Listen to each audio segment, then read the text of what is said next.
Hello friends, வணக்கம். இப்போ தான் வீடியோஸ் பார்க்க ஆரம்பிச்சிருக்கீங்க. கொடுக்குற சப்போர்ட்டுக்கு thanks. New friends, new subscribers எல்லாருக்கும் தேங்க்ஸ். ஃபஸ்ட் டைம் நம்ம வீடியோஸ் பார்க்குறவங்க லைக் பண்ணிவிடுங்க, சப்ஸ்கிரைப் பண்ணிக்கோங்க. அப்போ தான் நான் போடுற அப்டேட்ஸ் கண்டினியூஸாக வரும். நான் வந்து ஆல்ரெடி சொல்லியிருப்பேன். ஸோ அந்த டே டு டே அந்த ரிவ்யூ 1 hour ரிவ்யூ அப்படிங்கிறத விட நான் லைவில் எப்போ அப்டேட்ஸ் பார்க்குறேனோ எப்போ முடியுதோ அப்போவே போட்டுருவேன். இன்றைக்குமே நாளைக்கு வர எபிசோட்லேருந்து வரக்கூடிய விஷயங்களை இப்போவே நான் போட்டுட்டேன். அன்சீன் அப்படின்னு சொல்லி போட்டிருக்கேன். ஸோ வேணும்னா அதை போய் பார்த்துக்கோங்க. அதில் எதை கட் பண்ணி என்ன போடுவாங்க 1 hourலன்னு எனக்கு தெரியாது. ஸோ நான் பார்க்குறத அப்போதைக்கு அப்போ அப்டேட் பண்ணிவிடுவேன். ஓகேங்களா? சரி, இப்போ இந்த வீடியோவில் என்ன பேச போகிறோன்னா, அந்த 1 hour எபிசோடில் நடந்த நாமினேஷன் தான். என்னப்பா ரம்யா ஜோக்கு நாமினேஷனில் வர்றதுக்கு அவ்வளோ பயமா? அதுவும் திவாகர் கூட மட்டும்தான் எகிரிட்டு சண்டை போடுறாங்க. மற்றவங்க யார்கிட்டயும் அவங்களுக்கு கண்டென்ட்டே கிடைக்கலையா என்ன? போன வாரம் மண்டேவும் திவாகர் கிட்ட கண்டென்ட் வாங்கி தான் நாமினேஷன்லேருந்து தப்பிச்சாங்க. இந்த வாரம் வந்துட்டு மயக்கம் போட்டு விழுந்தாங்க. சரி, ஓகே, உடம்பு முடியல அப்படின்னு யாராவது விட்டுருவாங்கன்னு பார்த்தா நாமினேஷனில் வந்துட்டாங்க. ஆனாலுமே நாமினேஷனில் வராமல் இருக்க அந்த ஃப்ரீ பாஸ் வாங்குறதுக்கு எவ்வளோ ட்ரை பண்ணணுமோ அது பண்ணாங்க.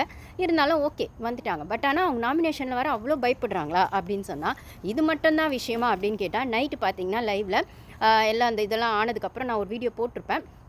அன்சீன் அதெல்லாம் ஆனதுக்கப்புறம் திருப்பி வந்து பாரு அங்கே தான் இருக்காங்க இல்லைங்களா, சூப்பர் டீலக்ஸ் வீட்டில் பாரு சாரி கேட்க வச்சுட்டு அதில் நான் வீடியோஸில் போட்டிருக்கேன், பார்க்காதவங்க போய் பாருங்கள். வச்சுட்டு அதுக்கப்புறம் வந்து பாரு போய் ரம்யா கிட்ட, சுபிக்ஷா கிட்ட, இவங்க கிட்டலாம் பேசும்போது அப்போ ரம்யா கேட்குறாங்க பாரு கிட்ட, ஒரு ஓட்டு வந்தால் கூட நாமினேஷனில் வந்துருவாங்களா அப்படின்னு சொல்லி கேட்குறாங்க. மைக்கை சைடு வாங்கி வச்சுட்டு கேட்குறாங்க.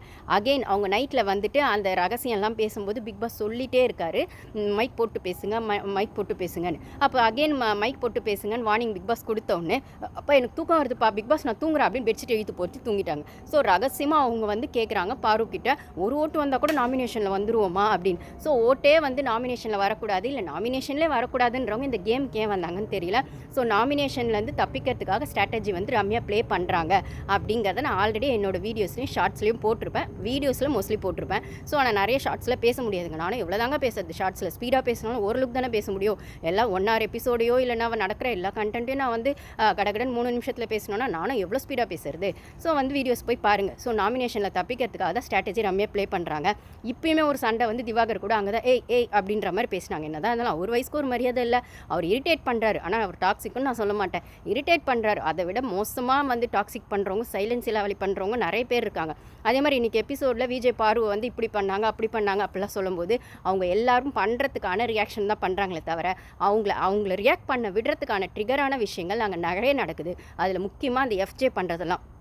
இன்றைக்கி அந்த டப்பிங் பர்ஃபார்மன்ஸ் பண்ணுன்றதுலையும் பிரவீன் காந்தி பண்ணுற விஷயத்தில் ஜட்ஜஸ் வேணால் இங்கே போய் உட்காருங்க இல்லை அங்கே போய் உட்காருங்கன்னா ஃபஸ்ட்டு இடம் மாற்றி ஸ்பேஸ் கொடுத்ததே திவாகரும் இவங்களும் தான், பாருவும் தான். அந்த இடத்துல உட்காந்து வியானாவும் எஃப்ஜேவும் பண்ணாங்க. பட் ஆனால் அதுக்கு நடுவில் எஃப்ஜே வந்து ஒரு சிலாவலி பண்ணார். அது பாடி ஷேமிங் ஆச்சு, அப்புறம் பிரச்சனையாச்சுன்னும் போது தேங்க்யூ கைஸ்.